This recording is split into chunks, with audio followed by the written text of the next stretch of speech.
You're listening to Snippets from the Summit with your host, Scott McKay. All right, gentlemen, this is your main man, Scott McKay, coming at you again with another Snippet from the Summit as part of the Mountaintop podcast from XMI Communications. Today, we're going to talk about a term that has been a part of seduction and attraction science for a long time, and that's sexual threat. And on the surface, it seems like it's really a poorly worded term. But here's the thing, and I might surprise you by telling you this, I actually think it's perfectly worded. Now, see, here's why it starts feeling like an oxymoron to a lot of guys, especially in the context of a sexual threat being a good thing when interacting with a woman. Now, see, one of the big four is being masculine, and the cornerstone of being masculine is making a woman feel safe and comfortable. So how in the world is anything with threat in the phrasing of it something that's good when we're interacting with women? That's the difference here. That makes the difference. A sexual threat is indeed threatening that sexual activity may be pending, may be imminent between a man and a woman. So a woman feels this, and it indeed feels like a threat, almost like an alarm going off that, oh, hold on, this might be a person who I'm going to be having sex with. We will be successfully partnering together sexually. That is very, very primal. Remember, we're talking about natural selection and women kind of jealously guarding their fertility because, they can only have one pregnancy every 9 months, whereas we as men can spill our seed anywhere we want during that time. You've probably heard about this whole phenomenon when you've read anything about evolutionary psychology or evolutionary biology, right? So in the instance that a woman is perceiving that there may be something sexual happening between her and a man, it feels threatening on the surface. Like this is a decision that she's going to have to make, and it may be something that's going to happen purely emotionally if this man is successful at seducing her, right?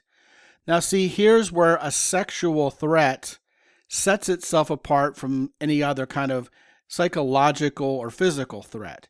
Now, see, in the case of a psychological or physical threat, the woman is kind of feeling like she's pitted against you, that her security is being compromised by you. You're going to cause her harm, either to her psychology or to her physical person.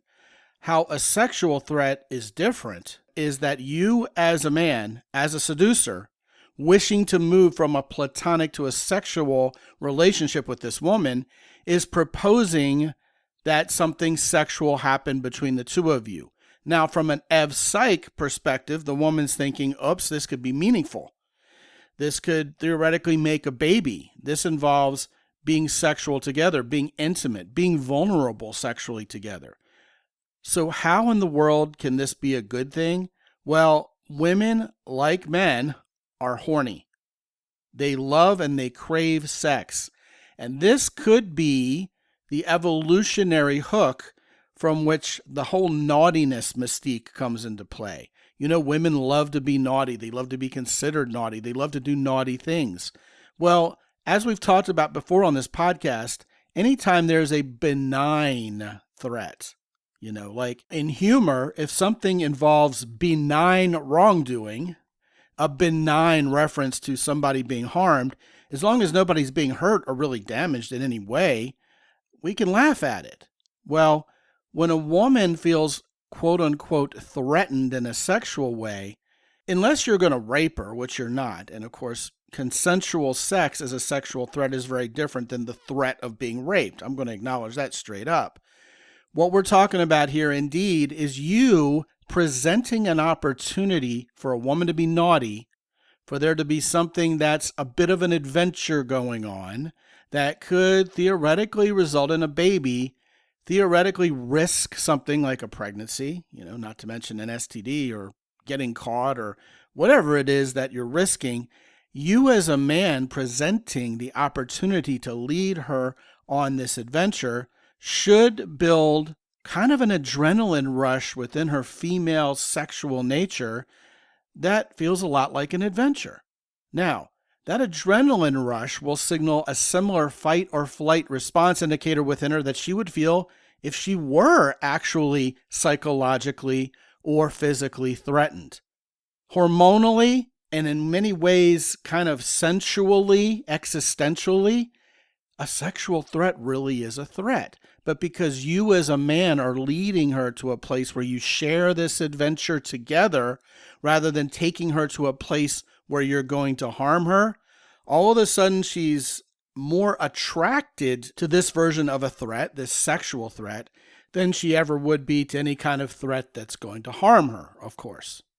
That, gentlemen, is the difference between a sexual threat and any other kind of threat that would harm a woman. Once you remember that, once you can distinguish that in your mind, then you can be the presenter of sexual threats with women and do so in a way that makes them feel welcomed, that you're going to be in it together, builds connection and intimacy, and then, gentlemen, boom, you're on your way to going from platonic to sexual with women whenever you feel the impulse, whenever you feel like that opportunity is there. The skill associated with that is incredible. It feels powerful. It feels masculine, and it will absolutely revolutionize your level of success with women, especially sexually. Want to talk about this or anything else? Scott at mountaintoppodcast.com. Be good out there. As always, visit mountaintoppodcast.com for more.